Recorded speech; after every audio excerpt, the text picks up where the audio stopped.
आप लोग कहाँ से? बिहार से। कैसा लगा? अच्छा है ना?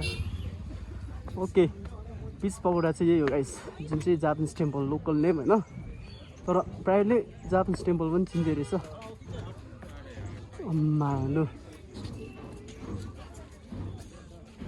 लु यही हो गाइस, आजको हाम्रो यात्रा यहीसम्म थियो।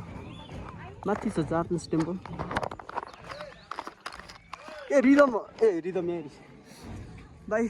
जापानिज टेम्पल आइपुग्दा कस्तो लाग्यो तँलाई? डर लाग्यो बाइकमा? यो फर्स्ट टाइम डर लागेन? यो चाहिँ फर्स्ट टाइम चढेको कि। ल यही हो, मसित चाहिँ फर्स्ट टाइम हो यो। मैले चाहिँ नानीहरू चाहिँ कसलाई चढाएको थिइनँ नि त, किन भन्दा म आफूले त थाम्नु सकेको थिइनँ हो। अनि ब्याकमा नानी चाहिँ कसरी राखेर राइड गरौँ भन्ने चाहिँ डर भइरहेको थियो। तर आज मैले आँट गरेर जापानिज टेम्पल पनि हामी फाइनली आइपुग्यौँ।